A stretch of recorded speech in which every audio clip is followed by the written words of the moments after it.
Hello, and welcome to episode 18 of the Wibbly-Wobbly-Geeky-Weekly podcast. I'm Joe. And I'm Dave. And I got my Twinkies back. Yeah, you're the one who bought them all out from under me, you rotten bastard. Prove it. You have to prove it. You have it in your hand. I have one Twinkie. That's all that's left. Oh, Jesus Christ.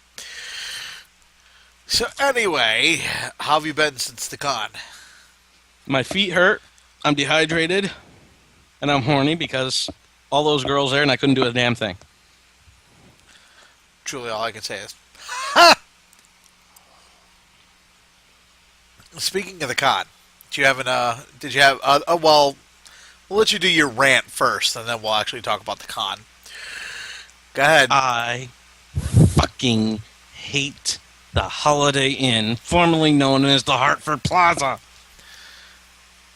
I made reservations months in advance. I, show up that day, because of course I had to walk around for about an hour in the baking sun before I could find my fucking hotel, because it seems that same day they switched over to the Holiday Inn. I made reservations for the Hartford Plaza and they switched to Holiday Inn. I couldn't find my hotel. I'm like, where the hell is it? Second, I get in there. I check in, I figure, I'm hungry. I walk up to the other side of town. I go to get some Burger King. My credit card is denied. I had to walk back, figure out what the hell was going on. Seems that, I planned for a $50 deposit for the room. But what they don't tell you, it's $50 a day. Yeah, which pretty much meant I had no money to eat.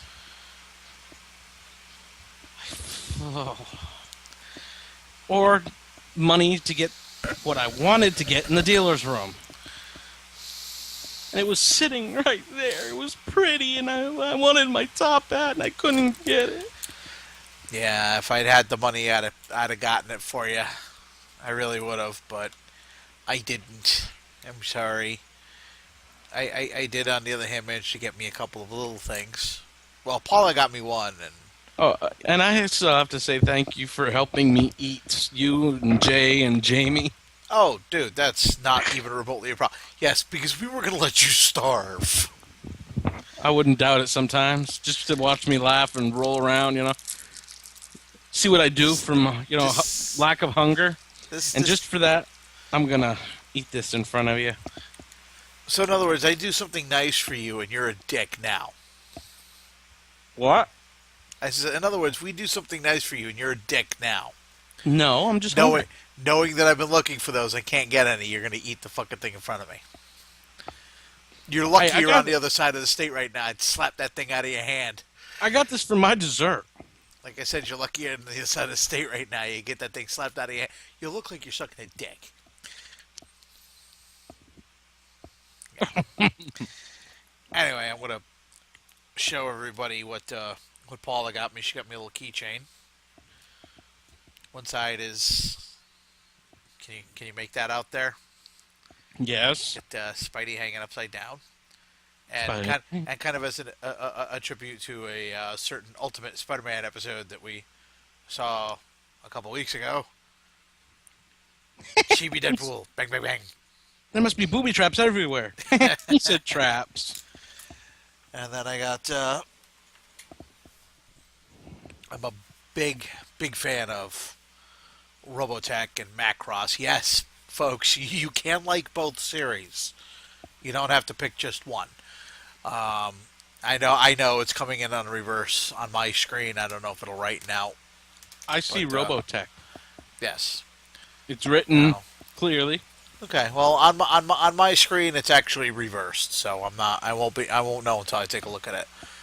But you can see all of the Veritex. These are super deformed Veritex, so they're basically chibi versions. Chibi. This is what they look like as their jets, and here they are as the robots. I'll close in so you can actually get a good look at one. They're GoBots. Kind of. except better. So, and managed to pick me up a book and a couple of T-shirts, and got to watch Paul from Paul and Storm kind of lose his mind a little bit You are the not Captain's banned Wife's Lament. from saying R. I don't even remember what exactly it was. It was Well, just it's, he was starting to do the 1, 2, 3, and "Arrgh! Who did that? Who did that? I know it's from over there. Whoever it was, you've lost your ARG privileges. Whoever's in front of him, you have permission to punch him in the face if he args. The problem is, it was my friend Jay, and Jay just turns around and he goes, "Who do you think you are?" Paul and Storm just look at each other and he goes, "I think the audience is mutiny." That was. Now I got some. I got good news, and I just got some good news, good news, and better news. Slightly worse news. No, I got good news and better news. Good news No, is bad news and slightly my worse. picture made it onto the Connecticon Facebook page. So, Yes. with my cosplay. The better news is they did not put it on the billboard. Thank you. Yeah, you were cosplaying as Al from Quantum Leap. Yeah, this entire weekend was a complete fuck up for me. Between my phone Yeah, frying that's right. Your phone's not coming back, is it? I don't think so. I'm sorry. You do have my sympathies on that one. Would you like to tell everybody what you did to it? I didn't do anything to it. I left it on the table to charge. And then Water got on it. and it just magically showed up out of nowhere. It leaked out of a container. That you were drinking out of. No, Oh, okay. I'd rather not say what the water was. Oh, you peed on it.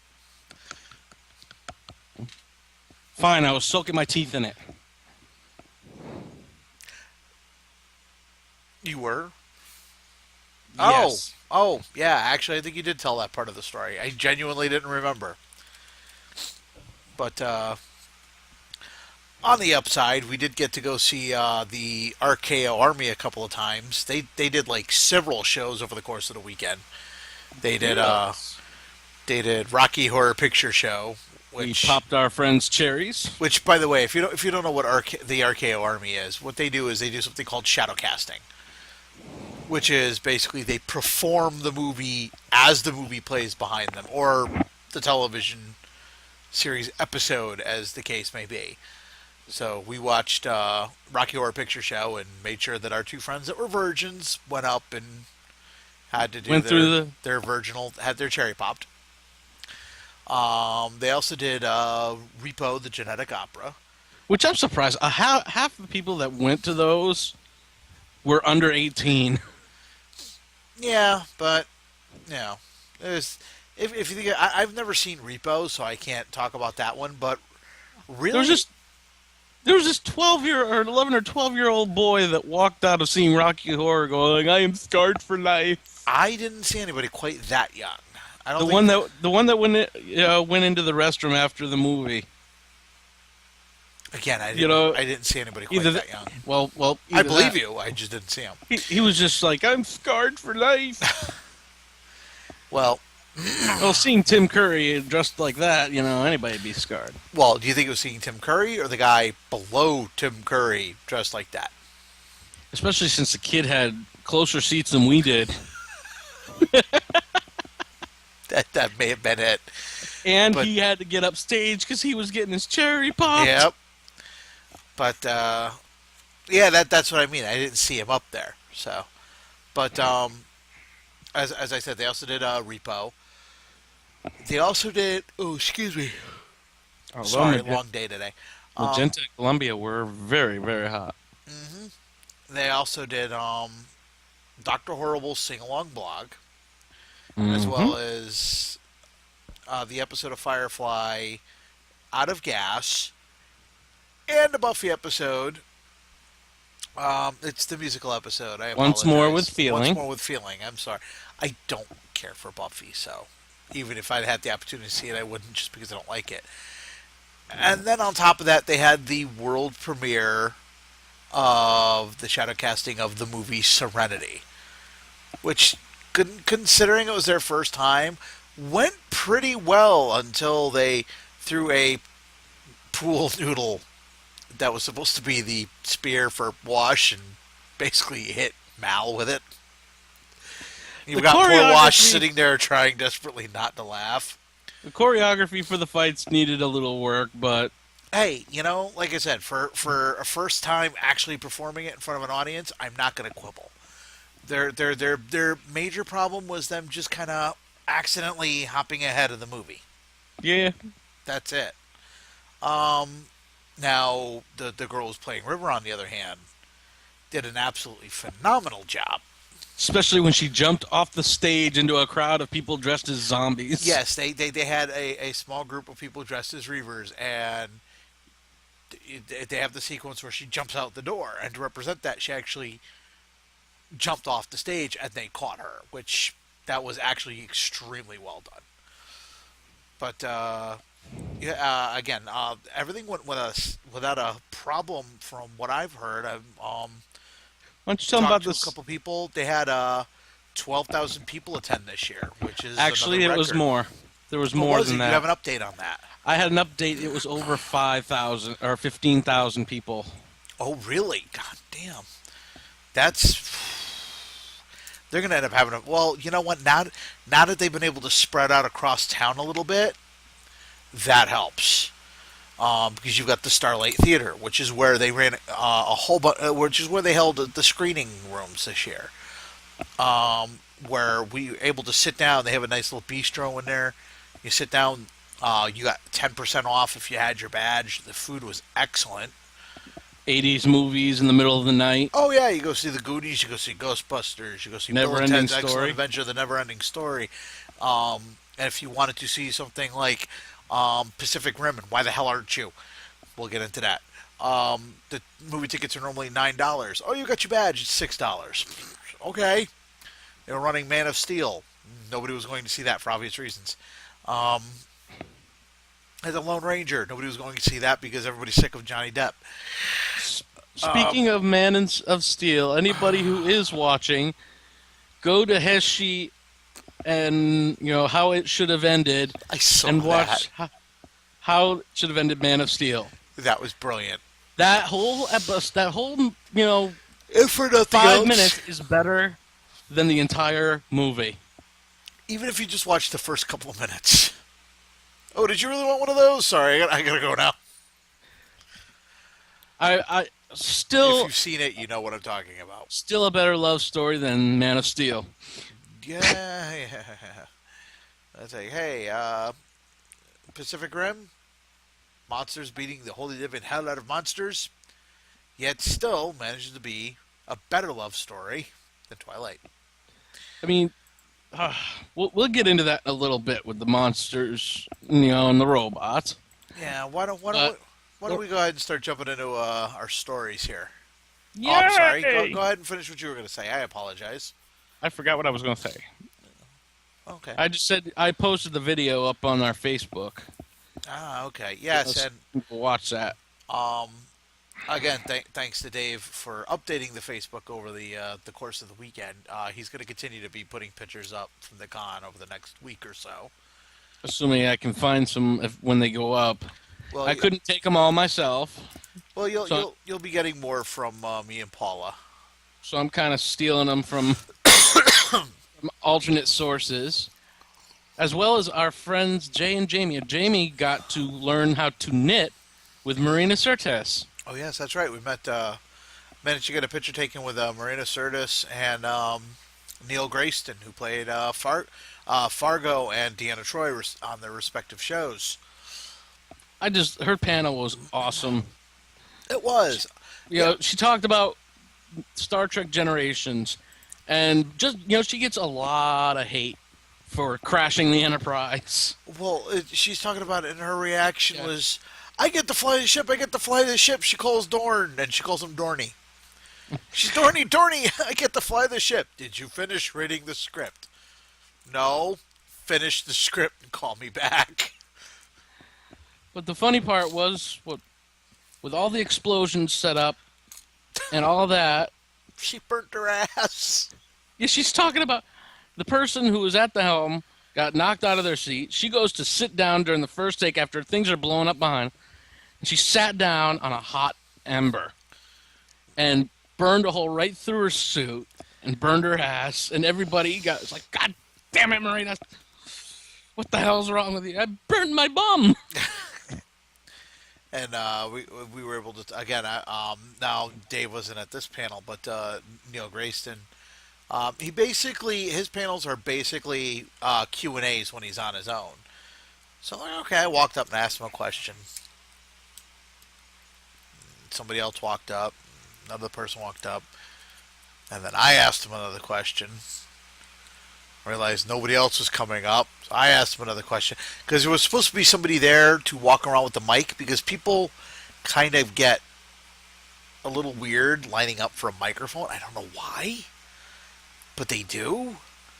I guess maybe they figure they might be asking a really stupid question or something.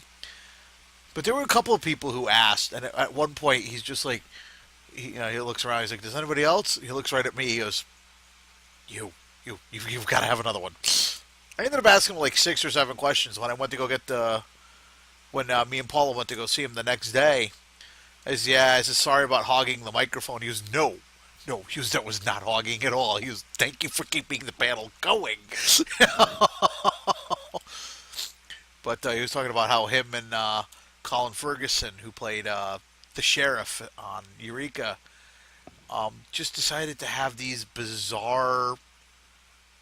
He guess he would call them prank wars, where they would just one of them would just hide in a dark corner, one of them would be walking around the corner, and the other one would just pop out and go boo. And then for a couple of days, they had flashlight wars, where they would just take these high beam flashlights and just flash them into each other's eyes. Because one day he goes, "I think I've lost all purple and some of the green in my eyesight. Maybe we should stop doing this." Colin said, "Yeah, you know what? Probably should." 45 minutes later, or 45 seconds later, he goes, "Gotcha." One of the best panels that I went to, you went to, me, you, and Carlos, was that last panel on Saturday night. They were doing a live podcast where we spent 1/3 of the podcast with with an adult. I needed an adult. It was an adult picture that was tasteful of Jar Jar Binks bending over Padme.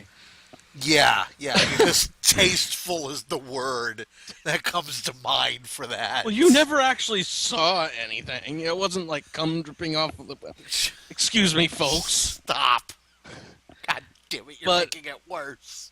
But the best part was at the beginning of the video, or the beginning of the podcast, we got us a nice, few clips from Sharknado.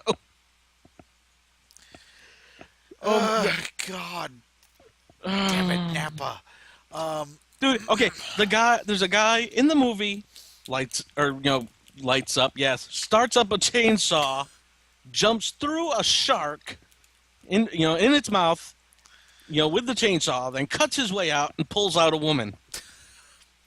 Because science. Oh, that just goes into one thing I just found out, that there's going to be a Sharknado sequel. Because apparently over 1 million people watched this. Oh, God. And this time maybe they'll kill Ralph Garman again. You know what? Maybe it's time to be getting into the news now. Because I'm just starting to get scared now. Fine. And we'll let you go ahead. We'll let you go ahead and start.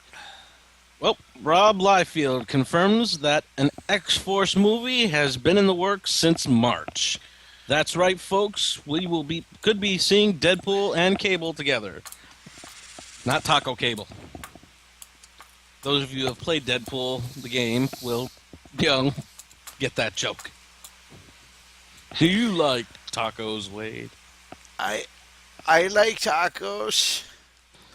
What would you do if there were no more tacos left in the Oh world? God, damn it. That movie, Um, or that game was just so. Yeah, yeah. Okay, that was last week's show. Okay, yeah, let's yeah. just keep going. Your turn. Wow, that was it. Okay. Yes, That's there's all, a well, that's movie. all they had. There was only a couple of tweets regarding the. Just so long as Rob Liefeld isn't making the costumes, because my God, I'm looking at the cover of X Force and I remember how bad that was. Um, as a lyric in Linkara goes, Rob Liefeld, you're not an artist. Although you mentioned Deadpool, gonna keep on the Deadpool track for a minute. This is coming from comicbookmovie.com. Could Fox lose Deadpool movie rights to Marvel in a few years? You know what? At the rate they're going with the Deadpool movie, I kind of hope so, because I'd like to see one before I'm 108. Now, here's the thing: it'll be Disney. It'll be PG-13. No, because they do own a couple of other studios, don't forget. So they could still make an R-rated one and just stick it under another studio. Yeah, we can't even get a Pirates Caribbean rated R. Sorry, I got that Fallen Storm still stuck in my head. You need to be slapped. But I don't know. What do you think about that? I don't care. I just want to see a fucking movie. I just, with a real Deadpool who doesn't have his lips sewn shut and has laser beam eyes and looks like Baraka on the arm. Well, it's like one argument everybody says. Okay, he's got swords that are the full length of his arm, pop out of his wrist. How the fuck does he bend his elbows? Can understand when they're popped out, but when they're in, he should walk like this, like he's doing the fucking mashed potato. That's the monkey. Whatever. Okay, fine. He should be walking like he's a retarded monkey. Do the monkey with me. Yeah. Uh, that's all I got on that one. Go for it. We'll stay on the Marvel train here. Final premiere date has been set for ABC's anticipated drama, Agents of S.H.I.E.L.D. It's finally been revealed that Tuesday night, September 24th, is when we get our first view of Agent Coulson alive. There's only one problem with that. And that is I don't want to wait until September. too bad. Never mind the end of September. Here's it's even They should worse. start I'll it in a couple probably of be out of weeks. town at your brother's wedding. Oh my God! Yeah, we might both be out of town for that. Well, Jimmy will just have to wait to have his wedding then. You'll have to wait until after the season of Shield. And oh wow, okay. Um, my next story is a new fan series, and we have to figure out if we're going to cover this or not. If you want to throw this in with Phase Two, Depends on if it goes past one episode. I think it will, but we've got at the rate we're going, we've got a while before we get there. It's called Star Trek Continues, and they already have a full episode as well as three vignettes. Now, what I like about the vignettes is the first one is called Turnabout Intruder. The reason for that is it actually expands on the ending of that episode, which was it ended up becoming the series finale. And it'll lead into the fourth year of the 5-year mission. After that, you've got the episode of the vignette, rather. You've got the con, and the vignette "Happy Birthday, Scotty." What was that second one again? You've got the con. Con! Sorry. There's no batch in that, is there? Because then it's more. And then you've got the episode "Pilgrim of Eternity," which is not only the return of Apollo, but it's the return of the original actor once again playing Apollo. So, The Eye of the Tiger. Oh, wrong Apollo. oy. Now just one quick note about it is you've got Vic Mignogna. Mignogna. I apologize. He's actually been at Connecticon a couple times, Vic McNugget. but he's best known as a voice actor. He's done Full Metal Alchemist, Dragon Ball Z, and Pokemon. Then you've got Chris Duhan, which that's James Duhan's son. And my favorite is Grant Imahara as Mr. Sulu, and anybody who watches MythBusters knows exactly who that is. So, I'm sorry. Who cares about Grant? I want Carrie. What? Who cares about Grant? I want Carrie Byron. Oh, I'm like, what are you talking about? See, this is what I'm going to put up with, folks. It's like we're talking about this, and he comes from over here and says, we'll be talking about tribbles, and he goes, well, on Battlestar Galactica, there was a Cylon. Go away. That would never happen because I've never seen Battlestar You Galactica. know what I mean, smartass. But that's it for that story. Your turn. I'm jumping back to Marvel. Why? Because it's in the news. I don't like Marvel anymore. Well, it was announced today that Marvel's Doctor Strange movie might be possibly announcing shortly Joseph Gordon-Levitt in line for the title role for Doctor Strange. This is according to the Latino Review, a site that has a decent track record when it comes to Marvel stories anyway. And they said that, Joseph Gordon-Levitt is firmly in radar for Marvel Studios. However, Marvel X is Eternal. Bleh. I'm sorry, I don't even want to try to read that because I'm too tired. Hold on, I'm coming in to try and save you here. Yes, my reading sucks. Oh, that's okay, it happens. Okay, Doctor Strange movie villain revealed. Really? Okay, that's not what I was looking for. Let me guess, it's Dormammu. It's probably a person or a creature. That's not the story we're looking for at the moment, though. I don't. This one was. I got this. It's actually not letting me into the website. What? Den of Geek? I actually got the story off of Den of Geek where the information came from Latino Review. Oh. So it's a he says, she says. Yeah, I apologize. I'm actually having difficulty finding the story. But, anyway, we get the gist of the story. They want Joseph Gordon-Levitt. This is just a rumor right now, but Latino Review usually has good information. Yeah, honestly, I was joking before when I was going, no. I really kind of don't want him as the character. I don't think he's old enough. He should be somebody who's in his mid to late 30s. Because this is a guy who's been a surgeon for years. He works with his hands. He knows what he's doing. Plus, I don't think I would rather see Joseph Gordon-Levitt continue in the Batman universe and become Nightwing. Don't need another Batman. Let's get Nightwing. Or even, what the hell with it? Make him an older Robin. Or Red Robin. The Red Hood. Anything. Something other than Batman in the Gotham universe. If you want him to be Red Hood, we got to beat him to death with a crowbar first. Okay. If that's what it takes. I don't have too much of a problem with it. He's not that, he could pass for a young doctor, maybe a prodigy. He could be a Doogie Howser type doctor for all we know. Oh my God, that would make a good perfect.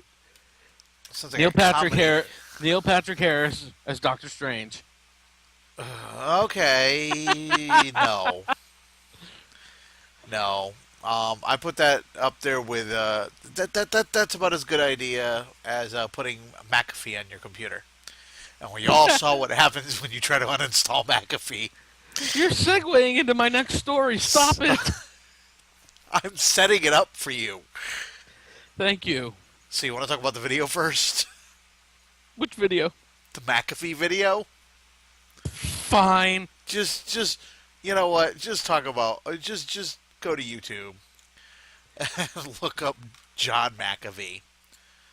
How to uninstall McAfee antivirus.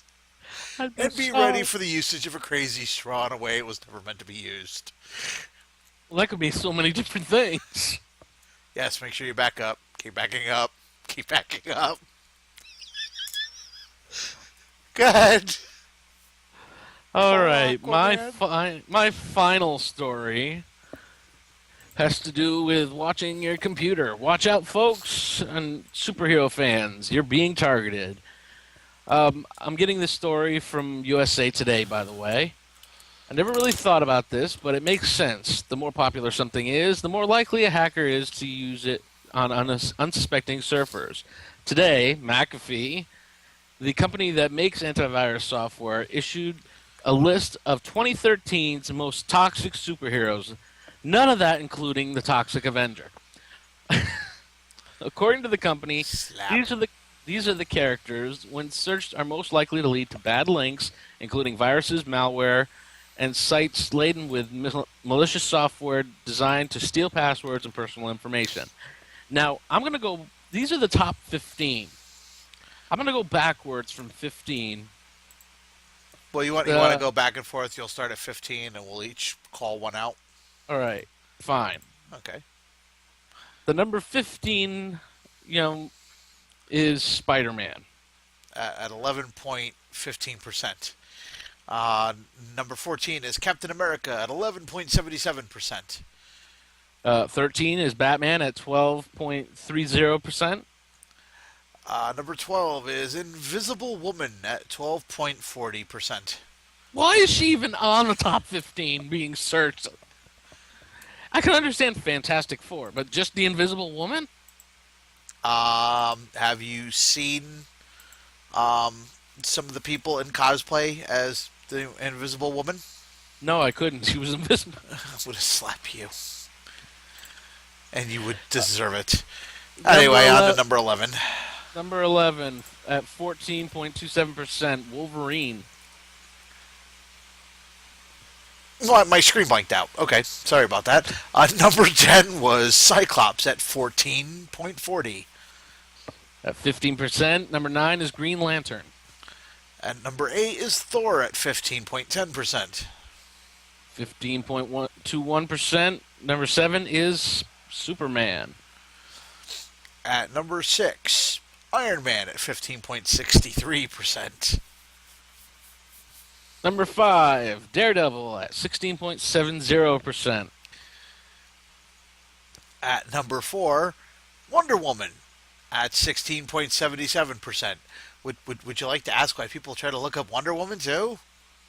No, but I would like to ask Carlos. Yeah, I wonder how many viruses Carlos has got from looking up Wonder Woman. Number 3, the Hulk at 17.30%. Number 2, Mr. Fantastic at 18.22.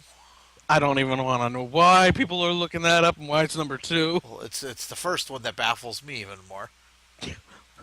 And number 1 at a whopping 18.60%, Aquaman. Aquaman is taking the top spot for searches that can cause viruses in computers. So we are calling this the Aquaman virus. It's the first time in years Aquaman has been number 1 at anything, and it's probably one of the few things he'd never want to be part of. And you said I was useless. I'm a good hacker. No. But, oh man, poor Aquaman. He's just getting so much shit. And he just became a badass in the comics too, the new and 52, everything. yeah. And the new 50 and Injustice. And speaking of Injustice, they just announced a new character. I posted it on our Facebook page, Martian Manhunter. Oh, okay. Along with Jon Stewart. They're both voiced by the same actors that voiced them in Justice League Unlimited. Nice. Phil Lamar and I forgot the guy who did the voice of Manhunter. I know who it is. I can't think of it off the top of my head. But I've just got two more stories real quick. Alrighty then. One of which is new piece of concept art from the new upcoming Godzilla movie.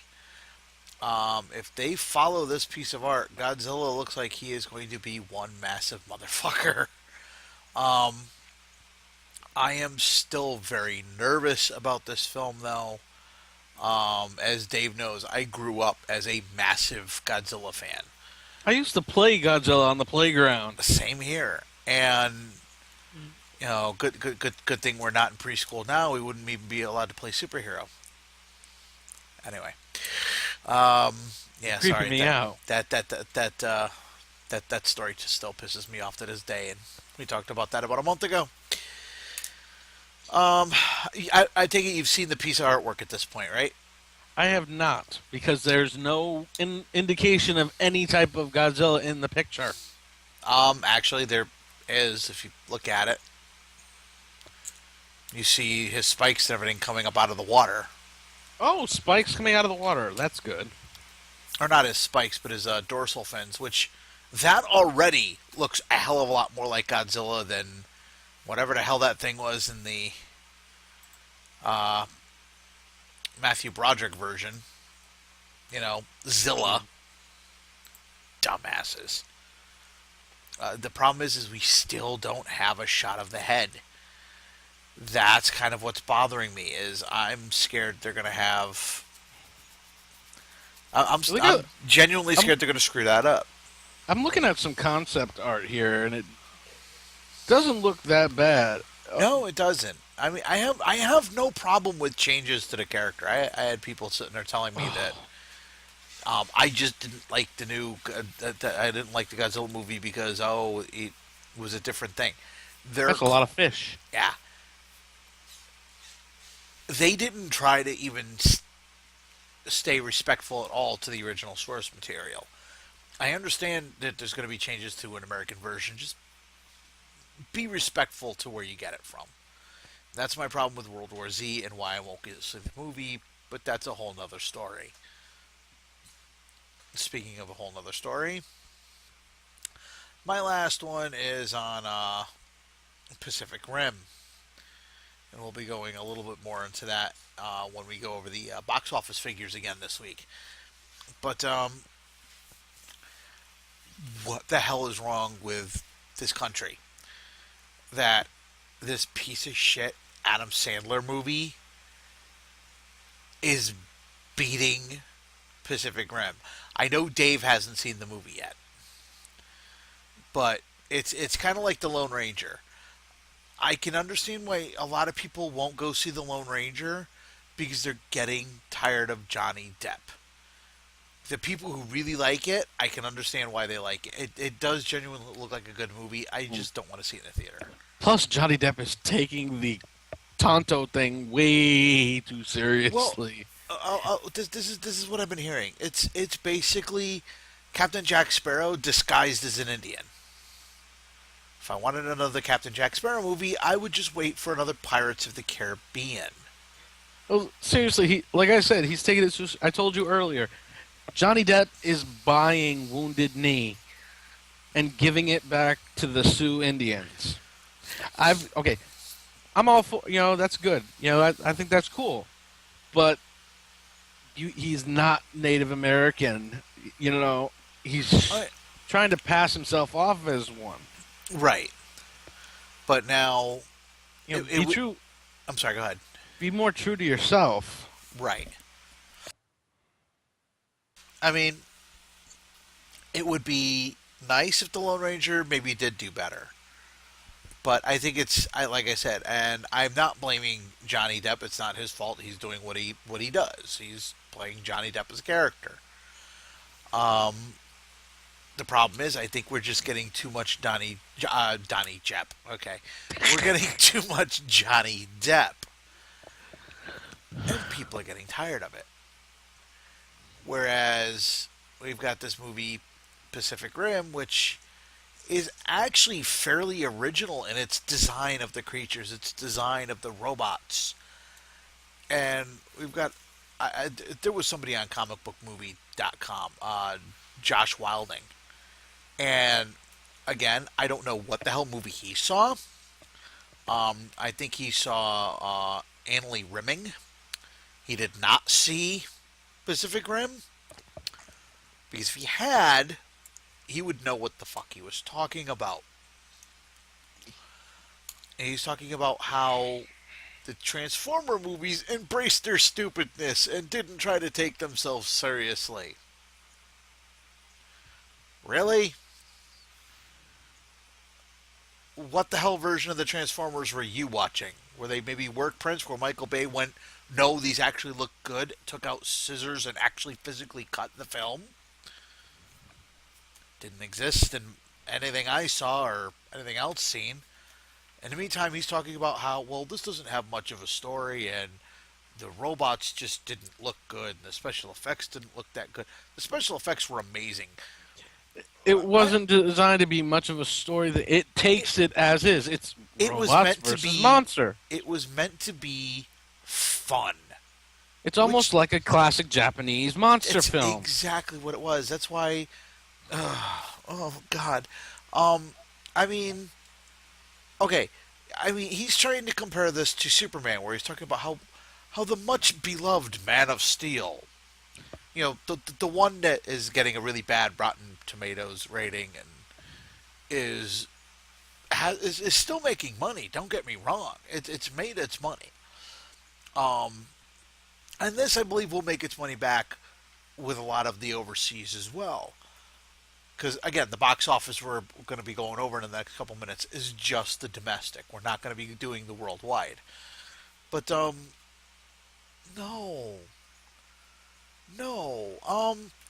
It's pretty sad when guys and robots the size of Godzilla are more careful and have more respect for their surroundings than Superman did at all during the last hour of that movie. It's just... You mean they tried to save people or avoid, falling on people or hitting them? Well, it's like one shot in particular that I noticed, and somebody actually pointed this out in another review as well. But you know how they always have the shot where you see the bridge and the robot or the monster just looks at the bridge and just stomps right on through it, or just kind of knocks it out of their way or whatever. In this, they look down, they see it, and specifically make sure to step over the bridge in case there's anybody there still trying to get away, or in case maybe somebody has a car and can get through there to get the hell out, to get to safety. Little things like that, which... Hell, they did that on Monsters vs. Aliens. Yeah. The animated movie. And it's... I'm telling you, go see this movie. Make sure we get more of this. And please, whoever keeps letting Josh Wildling, whatever the hell his name is, write reviews on the site, boot his ass off. Sorry, I had to editorialize a little bit on that. But as of now, we're going to go to Box Office Mojo. How do we know? Oh, yes, we are. And we are going to, once again, go over the top 15 of this past weekend. And we will start with number 1 and work our way down. One moment. There we go. Okay, well, while you look it up, I'll go ahead and take the first one. The top spot for the second week in a row goes to Despicable Me, which has been released through Universal. Its weekend gross, this is just the second weekend, $43,892,895, which brings its total to $775. Excuse me. Its budget was $76 million. I think it kind of shattered what they were expecting. Yes. And you get number two. Number two's that piece of crap, from Sony called The Grown Ups 2. Weekend gross was 41.508 million. Oh, 41 million, sorry. $508,572. Which is. Go ahead, I'm sorry. That's its gross right now, and it had a budget of 80 million, so it's reached a halfway point, trying to get to its budget. Yeah. And now, sadly, which, as of right now, unless it gets a massive, massive bump this coming week, looks to be a domestic flop. And it kills me to say that. Is Pacific Rim, released by Warner Brothers and Legend. On its first week, only made $37,285,325 and had a budget of $190 million. That is a very bad sign. You should also take note that it's in 200 less theaters than the Grown Ups Yes. movie. So- And again, we're also only going over the domestic budget. We're not looking at the worldwide and foreign distributors. And go ahead with number four, sir. Number 4, Fox Movies The Heat. This week did $14,002,080. Had a 43% drop. And still playing in almost 4,000 theaters. Total gross was 112 million. And, it's budget. I'm sorry. Go ahead. And its budget was 43 million. So it's made back more than enough profit. Yeah, it has. Next up, in the number 5 spot in its second week, is The Lone Ranger, released by Buena Vista, otherwise known as Disney. It has made $11,506,100. It's had a drop of 60.6%. Excuse me. It has so far domestically grossed $71,467,292 and had a budget of $215 million. Yeah, that's not a good sign. No. Number 6, Monsters University, Buena Vista, Disney. Weekend gross was 10,631,576. Had a 46.1% drop. Lost about 600 theaters almost. And gross, it's made about $237,771,003. No word on the budget yet for it. Yeah, it doesn't have a budget. But I'm assuming they've made that back. Animated features. Seem to be it's summer. It's when the families go out to the movies. So I mean, look at Despicable Me. That was 76 million. yeah. Yeah. All right, now in the number 7 spot in its 5th week, World War Z, released and produced by Paramount. The weekend gross was $9,314,862. It had a 49.4% drop. And its domestic budget, I'm sorry, not its budget, its domestic gross is $176,971,782. Its budget was $190 million. A couple more weeks like this, and it should be able to make its budget back just on the domestic alone. That's pathetic. I still wouldn't pay to go see it because I'm a fan of the book, but that's just me. Your go, sir. Number 8, Sony Pictures, White House Down. Did a weekend gross or weekly gross of 6,162,633. Had a 54% drop in the box office, and let's see, did 62 million total gross, or 62,975,566. It had a budget of 150 million. Which it's too bad that this one's not doing so well. It's a less. It's like we talked about the last time. It's a much less serious version of the one that came out a couple of months ago. Olympus Has Fallen. Yes, and it just looks like it's fun. It just looks like a dumb fun action movie. Okay, first of all, to see Jamie Foxx as the president, kicking a guy in the face, telling him to let go of his Jordans. It's just one of those.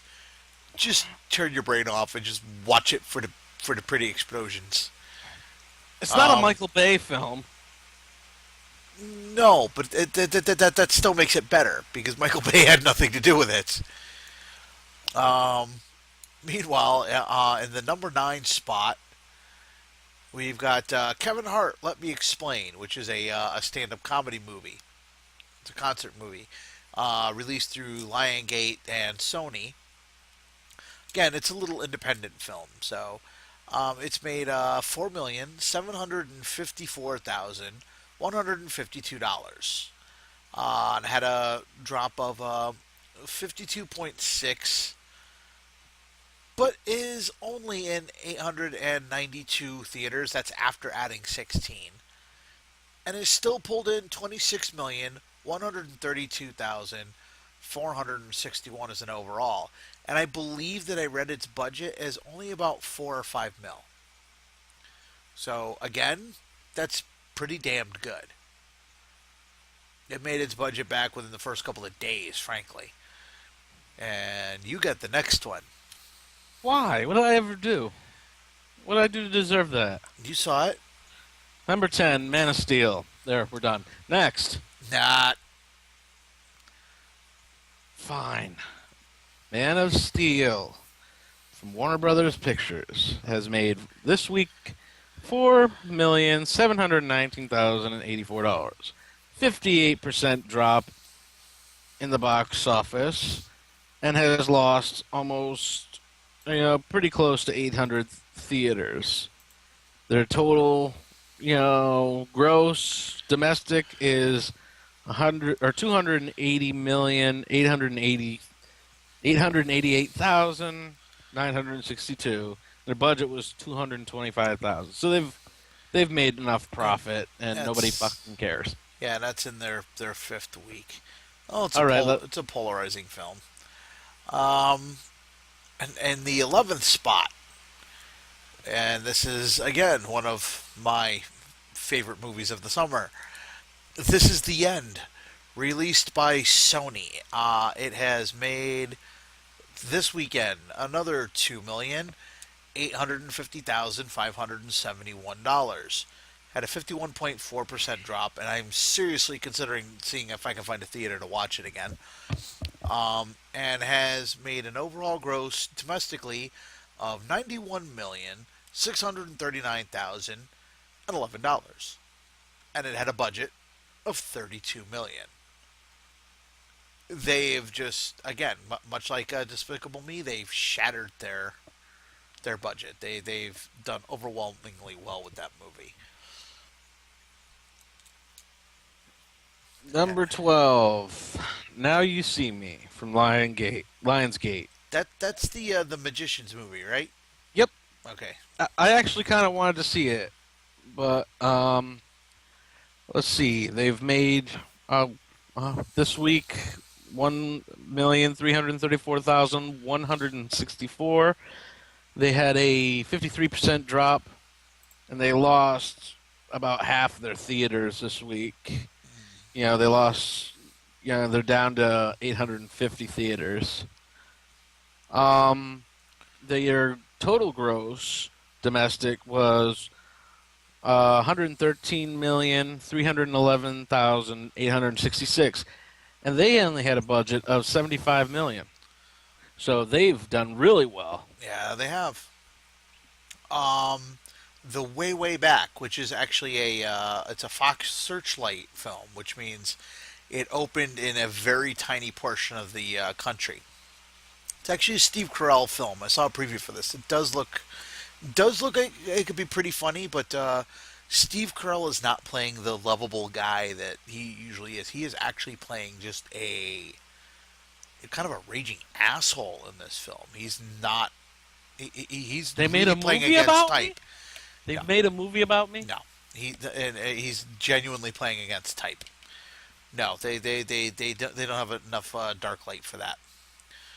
Um, but yeah, the Way Back in spot 13, released through Fox Spotlight, has made a 1,121,851 weekend gross.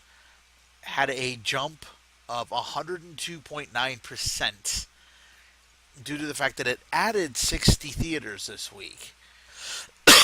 Excuse me. So it went from 19 to 79, and has a total gross of $1,866,336. Uh, Yeah, you're getting all the ones that were all kind of like. yeah, well, you know what? I liked this one. Like I said, I liked it, but it could have Ah, been so much better. Star Trek Into Darkness. This week may it's still open from Paramount Studios. 686,181. Had a 47% drop. And domestically has made 224,360,905 and had a budget of 190. So it hasn't made really that much more than its budget. So Yeah. Well, again, this is we are still in the domestics. Um, yeah, it's because kind of like Man of Steel. It's a very polarizing movie. You've got a lot of old school and hardcore Trek fans that are going, "Brah, this is not Trek, brah," and then you got guys like me who are going, "It's Trek. It's a decent movie, but you could have done a whole hell of a lot better."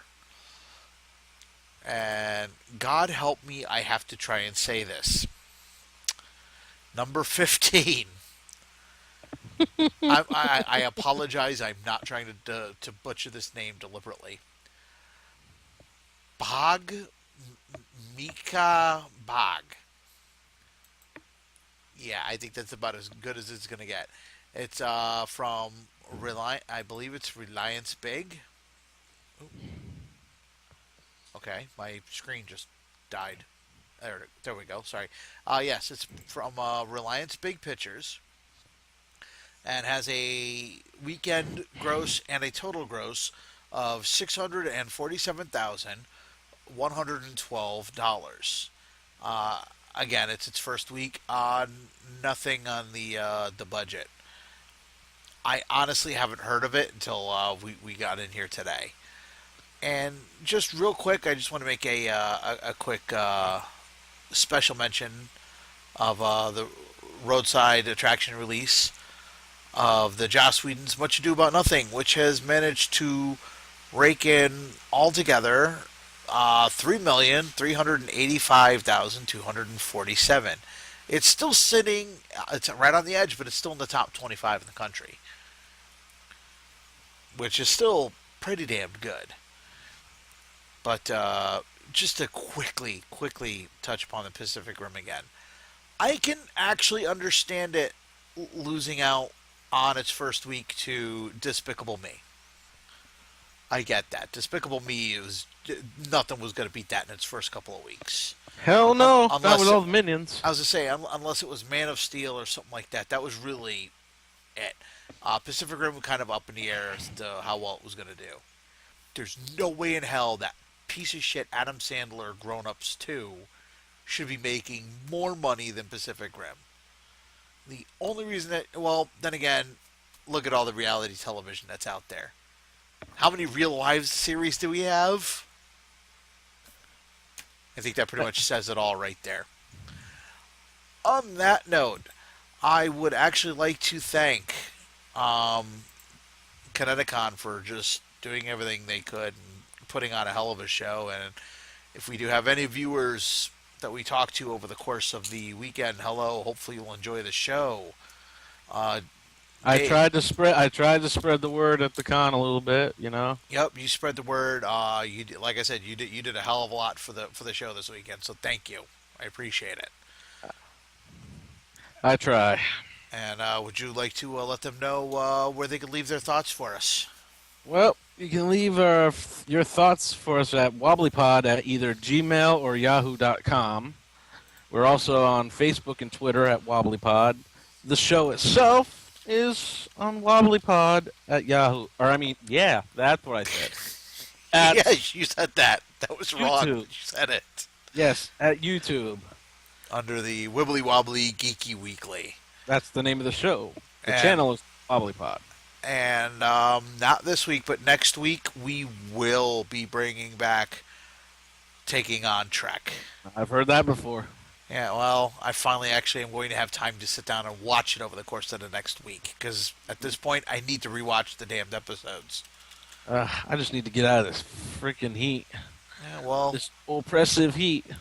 we're going to go ahead and end the show, and that way you can turn on your AC. How's that? Work maybe. for you? Maybe. I'll just get an ice cube. Oh, well, we can keep recording if you want. On that note, I'm Joe. And I'm Dave, and all the Twinkies will be mine. Yeah, well, you're off to a good start. All right, everybody, have a good week, and we will see you next time on the Wibbly-Wobbly Geeky Weekly podcast. Take care. Goodbye.